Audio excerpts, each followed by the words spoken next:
ফিরলাম বিরতির পর চোখ রাখবো আবহাওয়ার খবরের দিকে। উত্তরবঙ্গে অতি ভারী বৃষ্টির সতর্কতা, কোচবিহার এবং আলিপুরদুয়ারে অতি ভারী বৃষ্টির বা আগামী 24 ঘন্টায় ভারী বৃষ্টি হবে। দার্জিলিং, কালিম্পং, দক্ষিণ দিনাজপুর এবং জলপাইগুড়ি জেলাতেও, বাকি জেলাতেও বজ্রবিদ্যুৎ সহ বৃষ্টির আশঙ্কা রয়েছে। শনিবারেও ভারী বৃষ্টির সতর্কতা থাকছে। এই বিষয়ে কি জানাচ্ছে আলিপুর হাওয়া অফিস, শুনুন।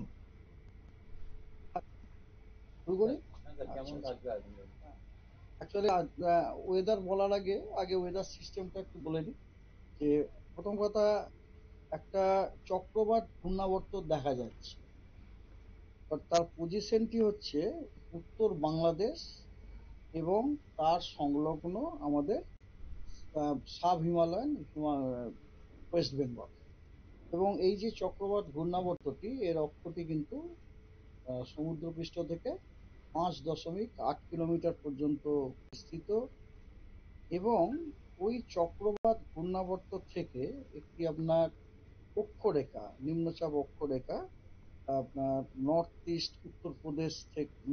উত্তরপ্রদেশ এবং ওই জায়গাটি হয়ে পুরো নর্থ বাংলাদেশ, তারপরে অ্যাডজয়নিং আপনার সাব হিমালয়ান ওয়েস্ট বেঙ্গলের উপর দিয়ে পাস করেছে। এবং সেটা আপনার 0.9 কিলোমিটার পর্যন্ত দেখা যাচ্ছে। এবং যেটা আমরা এর আগের দিন বলেছিলাম যে একটা লো প্রেসার এরিয়া ফর্ম হওয়ার কথা, সম্ভাবনা আছে, সেটা আজকে ফর্ম হয়েছে। একটা নিম্নচাপ এরিয়াও আপনার ফর্ম হয়েছে উত্তর বঙ্গোপসাগর এবং তার সংলগ্ন বাংলাদেশের উপকূলবর্তী এরিয়াতে এবং পশ্চিমবঙ্গের উপকূলবর্তী এরিয়াতে। এবং তার সাথে অ্যাসোসিয়েটেড যে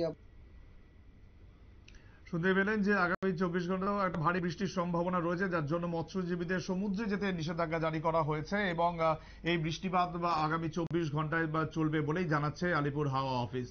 এখনকার মতো এ পর্যন্তই। অন্যান্য খবরের জন্য দেখতে থাকুন নিউজ ভ্যানগার্ড।